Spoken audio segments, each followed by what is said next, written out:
Okay, so we are videotaping now. And first of all, I forgot to mention that did very well in the jury, and particularly for two instruments. Oh, thank you. Performing for two. So why don't we start with some technique, and what scales are we doing today? I have E major, E major? mostly prepared. Okay, all right, let's warm up with E major. Actually, before we do that, let's go ahead and tune together.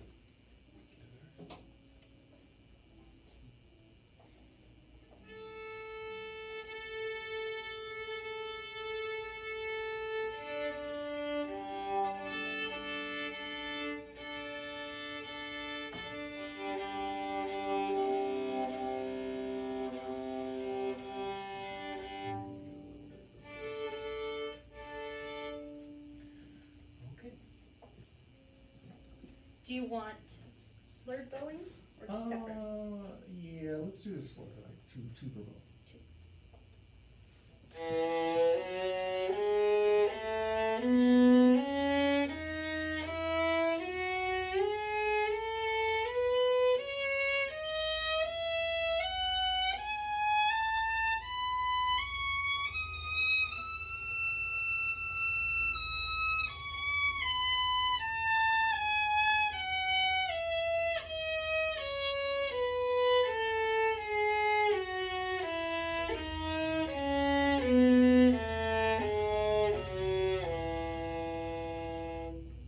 Okay, let's go on to the arpeggios. Do you want these slurred? Yes. Two? Let's do three for three per bow.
Okay, good. Well, some good preparation today.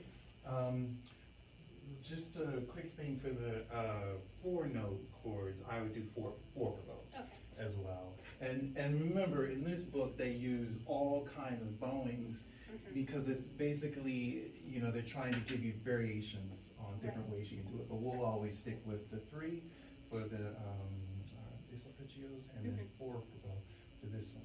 Okay. Also, it's been a while since we revisited this particular one, and you've gotten very good pitch-wise Thank you. with your diminished. Like I can tell you understand, like you're hearing it very well because those intervals are very good now. So kind of like what we started with when we were first getting into this book was this idea of getting the viola going from the very beginning. So you warmed up very quickly, but that initial start is like even as sort of even like the feeling of when you're on stage, when you're in front of an audience. How do you get that first statement to sound your best? And so that again, getting back to that feeling, that sinking, and that when you start, that you're really starting with the bow already engaged in the string.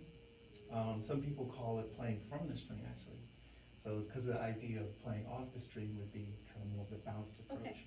So So playing from the string is the idea that you're producing a tone with the bow set first. Okay, so why don't you just try opening up. Yeah, it sounded great, but let's just see if we can get that initial statement really sinking in and getting the string to spin immediately. Good.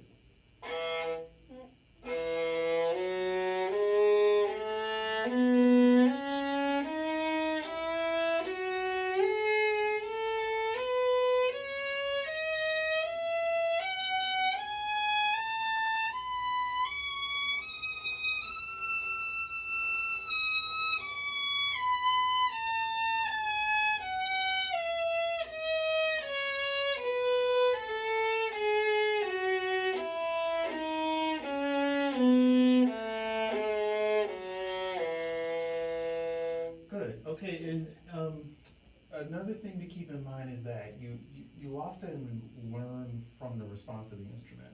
So if it gives you a little squeak or a little fuzzy tone, it's not always a bad thing. It might just be saying or informing you, okay, let me try something a little different, maybe more bow speed. Okay. And that's actually locked in, right? If you're going to use more bow weight, right? If you get that sound, I mean, I'm exaggerating here a little bit. That's because the bow is moving either too slow or not enough. So just try that first stroke with the E, and when you sink in, also notice that if the string doesn't give, you might just need more bow or faster bow or both. Okay, that responded well for you, Yeah. right? That worked very well. So, but just remember that these are all like kind of elements that you're always balancing. So now just try for now. Can we go to four notes per bow? Because that's going to give a different issue as far as keeping that tone.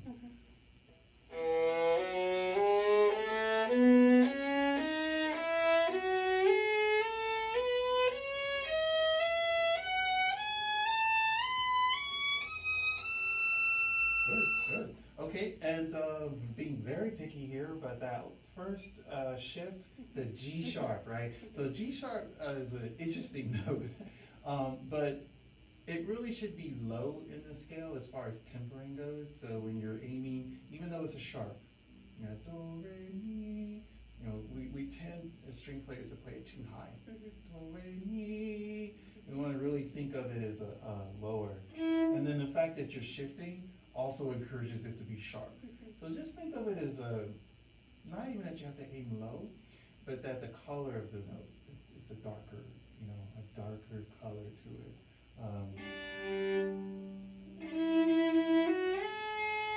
So I kind of hit G sharp, but it's definitely on the high side, and it sounds and feels bright, right? And all I do is try to aim for the spot that gives it that color. A lot of times intonation isn't always about exactly high and low, you know, because we're not dealing with a piano where we just press the key. There's all these nuances. So try it again just for that moment where you're shifting, and just see what happens if you aim a little too high. So we're not going to be wrong, we're just going to be kind of on the brighter, higher side of the G sharp. That one was Okay. warmer. Yeah, and it's actually good to do this because you learn how to adjust fast. So what happens if you hit that spot and then see if you can stay on that note and adjust it back to where you want it to be? Good. Okay. And now that you've got the spot you want, let's aim right forward. So we're looking for that perfect sweet spot, G sharp. Was that Good. it? That's it. Yeah, That's that was it. Okay, good. Yeah, and so you want the good news or the bad news? Bad news. Okay. So the bad news is G sharp will change depending on what key you're playing in. And that is the nature of intonation. So What about A flat? Is A flat the same? oh, well, yeah, they're exactly. Okay. I mean, because if you're playing, you know, the piece that is in A flat, well, then A flat major is the root of the chord of the scale, well. And so it's a different approach. Is to this tempering? This is the tempering. Exactly. Oh, okay. So in other words, even though on a piano, the G sharp and the A flat are the same, they're not necessarily the same on strings, and it's just going to depend on what key you're playing in. So G sharp and E major is very, very different than A flat and A flat major. exactly. Interesting. Yeah, and the other part is it also has to do with if you're playing with other instruments, particularly if you're playing in an orchestra versus piano. If you're playing with just a piano, it's a different thing than playing an orchestra. So you have to adjust? You have to adjust, but the more you do this, it becomes second nature. Okay. So you're not literally putting on your orchestra intonation hat and then your piano intonation hat. It becomes a sensitivity in your own musical ear. The issue is you gotta turn it on and get used to starting to listen for these nuances, and then when you start to play in different groups, the greatest example of this is when you play a concerto and you know you're going to be playing with an orchestra, but you're rehearsing with a piano. It's a rare opportunity for violas to get to do this, but what happens is you notice that you have to play it slightly different when you're with the piano. And then when you get with the orchestra, it's like certain pitches you have to adjust. Violinists know this, they do this, they have to do this all the time. So it's just, yeah, it's good for food for thought, and again, my philosophy is this is not something where you have to necessarily, it's a 2-hour lesson on intonation or something, but it's something little by little you're doing and you're thinking about, and then it works its way into your playing, so. Okay, and it's the same for all the string instruments? All of them. So it'll apply to cello? It will apply to cello. Okay. Yeah, it actually has more to do with how you produce your pitch rather than the instrument. So in other words, cellos, violas, violins, we all produce our pitch through the strings. Whereas the piano, you're pressing a key, there's a set intonation there. So we are more akin to trombones, right? Because trombones have the slide. Okay, so let's try something, let's go onto the road. And I know that you, let's see, for the jury, you went to the recapitulation, yes? Yes, I went past the recapitulation with the chords. Okay, right, that's right, okay. So, actually, yeah, why don't we go from the beginning, and did you have a chance to make it to the end yet? Okay, so why don't we do the whole thing, and then we'll pick something up. The ending is not in tempo. Okay, no problem. So I'll play the whole thing Okay. slower. Slower, all right, no problem.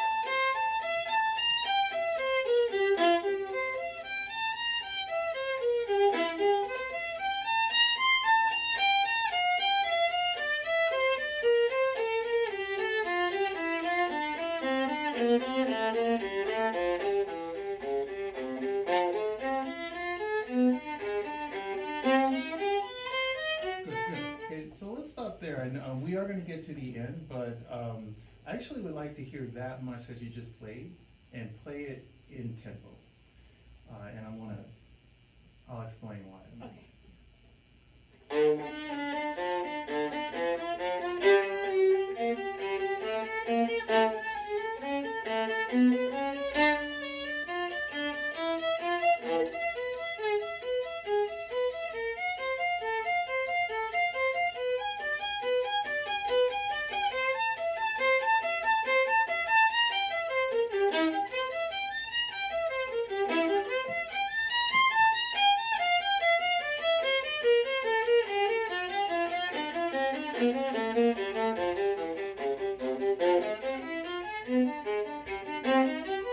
Okay, good. So actually, this turns out, this might be an intonation lesson because this is about intonation but in a different way. The reason why I asked you to play faster is because I think when you play faster, you can actually hear the harmony progress a little clearer, like Right. particularly on the third line, right? Because these are like, could be right out of Bach, right?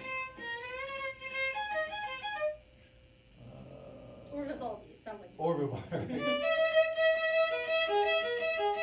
Right? And so if you play very, very slow, it's not that it's impossible, it's just it draws the harmony out and you might not hear it quite as well. So anyway, when you play it a little faster, it definitely improved, but it was imperfect, so we just need to check. There were 2 spots, and this one was one of them, where we just need to check our interval there. It's not the shift, shift's okay, I think it's just the interval, so it's probably the 3rd finger. But let's go from here, you don't need to play the lower note. And then just remember, you know, if you were an organ or if you were piano, how simple this would be, right? Just to play those chords. Yeah. But we kind of have to be organs in a way. So even though we're not organs and we don't have sustained pitch, you could have one of those pitches still playing in your head. Particularly this one. The lower note.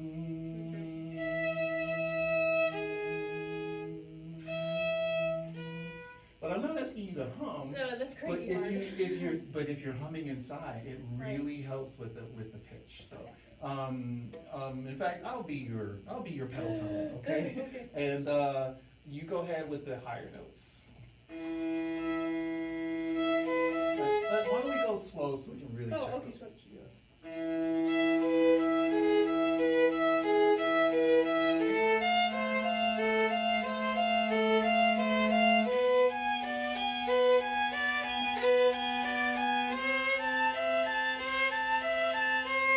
So the E, is that an E? Yes. So let's check the 3rd finger. The E is the note that we were. So it's going to be, yeah, exactly. Go ahead. Which line? This one here. Oh.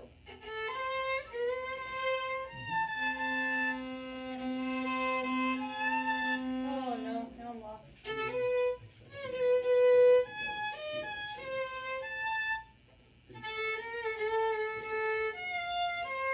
There we go. Go ahead. Okay, that's the note, the 3rd finger. Good. Play it a little louder, so a little higher, just a pinch. Good. Okay. All right. Okay. So let's go back to the measure before.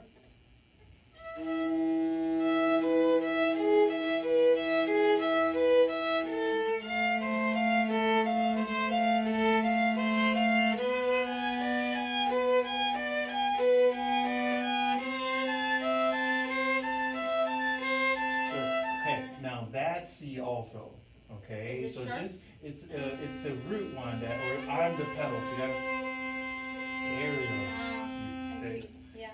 All right. Okay. So now let's try without me and maybe just imagine that pedal tone in your head. It's still slow? Let's go from the beginning in tempo.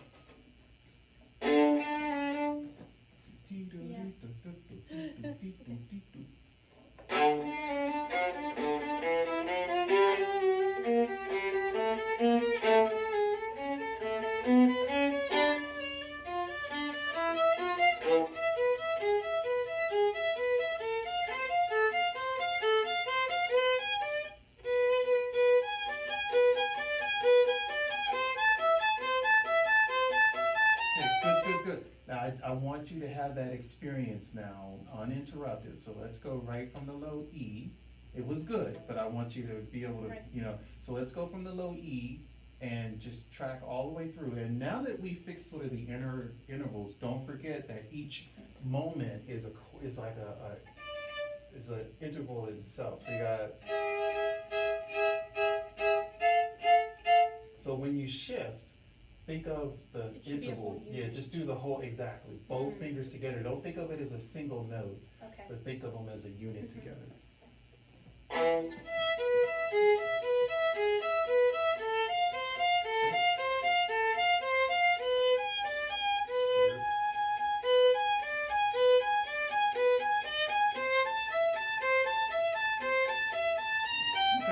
good. I want to hear it though now. Let's go in tempo. And don't hesitate. Let's assume it's going to be really good. Okay, so let's go from the low E, and just gonna. This will be performance now. 4 measures of performance.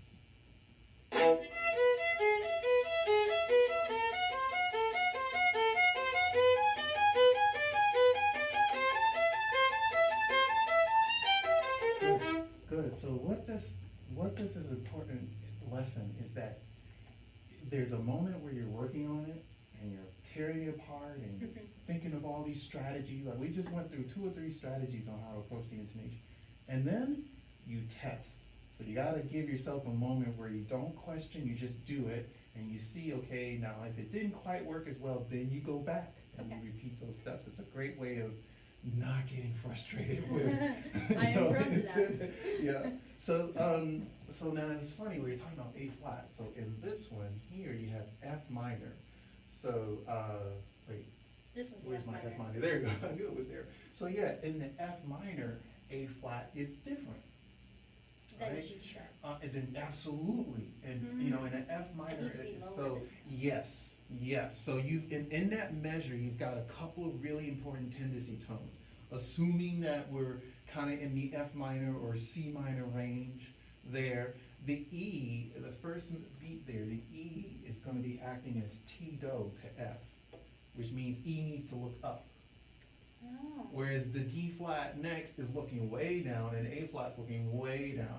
So Okay. again, your pitch was pretty good, but with these tempering, you know, ideas, it will just make it, you know, that Yeah. much sweeter. Yeah. So here you got,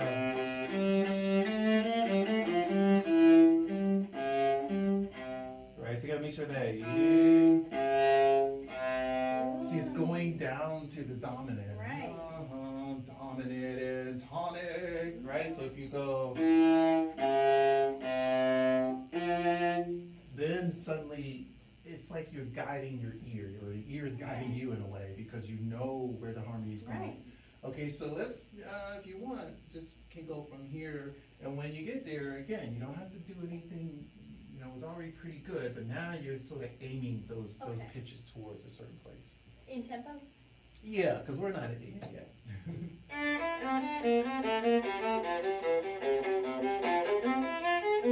Okay, so now tell me about that next measure. How is it related to these It's ideas? C minor. Exactly. It's the same fingerings, It's it's the in C minor. Same idea, Now same you're- fingerings. Now we've gone to C minor. Right, so now it's B natural is gonna be the leading tone, which Mhm. means it to be a little higher, and then the E flat needs to be lower. great, and that's what you should. Oh, and be. the A flat needs to be lower too. And, well, yeah, and the A Still. flat, and the E flat, and all Right, that. right. Yeah, so yeah, it's the same idea there, so, good. We're gonna move it along now. How about, let's go to where it restarts the music at the bottom there, and then feel free to slow down, like, when you get to the new stuff. Okay.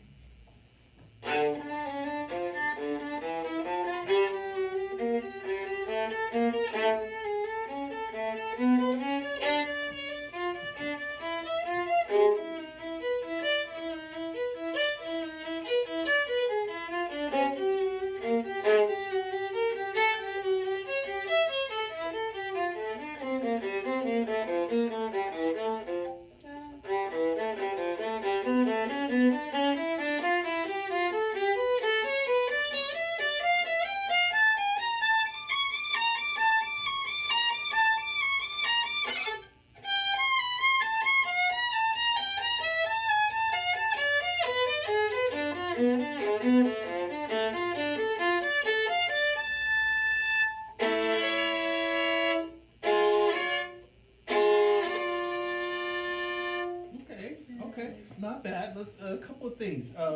So there were a couple of little slips there, which are very common, especially when you're up in the upper register of the viola. So, I think it's different on the cello because, you know, gravity is sort of grabbing at you in a different way. Mhm. But on the violin and viola, I think one of the things that's important is your guide finger, even when you're going down. So you got.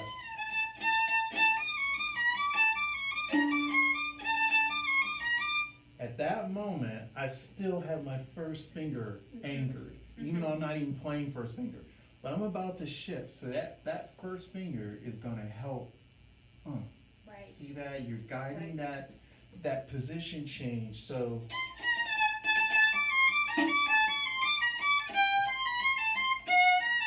In fact, actually, when I think about it, I don't let my first finger go Yeah, the I probably entire shouldn't. time. Yeah. So just try that. Go a little slower because you might not be used to that, but see what happens if that first finger just stays there. Okay.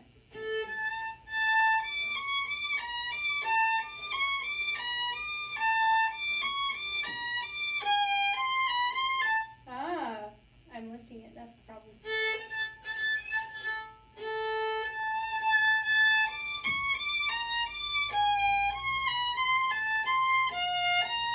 And I'm not shifting my whole hand. I'm just shifting my finger. You need to do the whole Yeah. hand. So Okay. what's gonna happen is if you do this, I think it's gonna help clarify the actual technique you're using. Okay. So in other words, these are real shifts. These aren't gonna be extensions or, temporary positions. So one way to practice this, and it's kind of a fun Baroque thing to do, is to, again, go back to the baseline. So you can go, so I'm just gonna take the lowest note and the highest note. So we could say, let's say that the basses and the sopranos, right? If this were a choir, we turn it into a choir. Okay. So we can make it.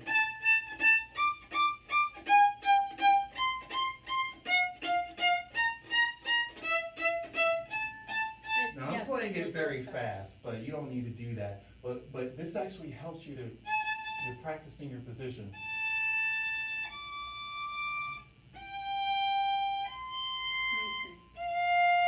I just played it fast just because maybe that'd be the third time you tried it and you want to spice it up. Third time, So third or fourth time, That's right? optimistic.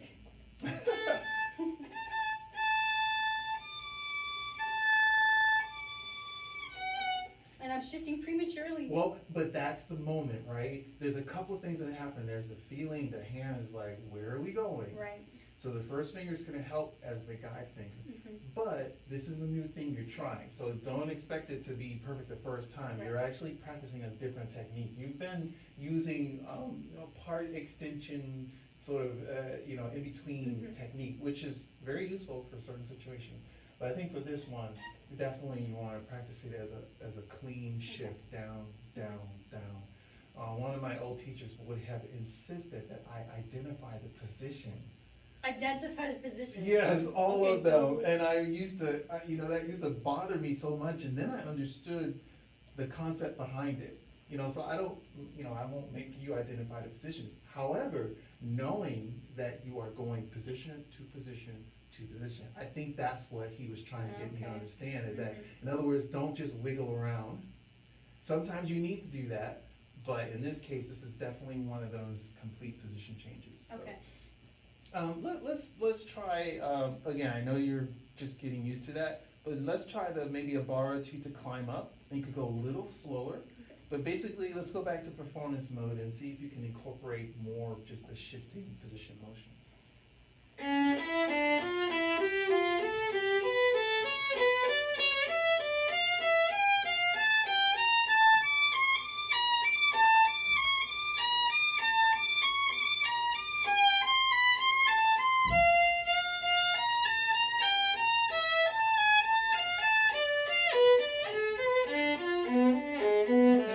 So it's a little more successful. A little bit. Now, the place where you paused a little bit, I think what's happening is once you actually do the correct motion, you actually some of them you overshot. Okay. Because what happens is when you actually use your whole hand, you don't have to move quite as much. If you Mhm. just use your finger, then yeah, you gotta really get around. Okay. But if you shift with the whole hand, then those motions become much more minute. They don't have to be quite as big. Right. And then the other part of that is also knowing, right, you got your A baseline, your A goes to G, It's a whole whole step. step, right? But then it changes, right, because it's F and then E natural. So that's half step.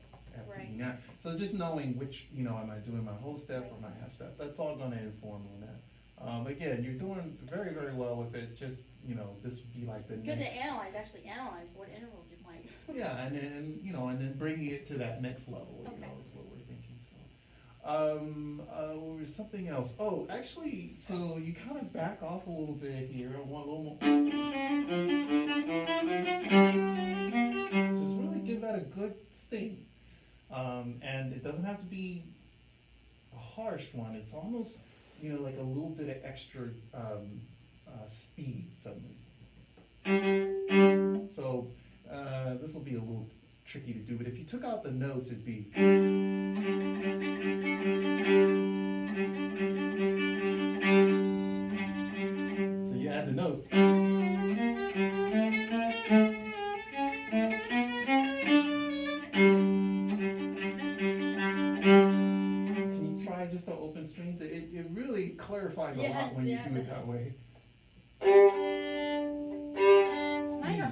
Yeah, no, it's harsher than you're used to. Oh, But it's not coming out badly out here. So, but I would say more speed, that'll help soften it a little bit. There we go. That was a good one. was it? Yep. It sounds harsh to me. No, That was okay. good. Yep. Okay. Oh, and You're little- getting a nice clarity to it, is what Okay. it is. So again, under your ear, you might be hearing a little extra surface and noise. it's a bright viola. Yeah, yeah. And then you have to grip it. It's got a grip. Yes. And this goes back to the beginning of the lesson. Right. Where we're talking about getting that initial ring. Right. So when I do say ring, that's another way of thinking of it. Just Okay. getting a good grip on that string. That one was better. So let's try it with the notes. From the recapitulation. Sure.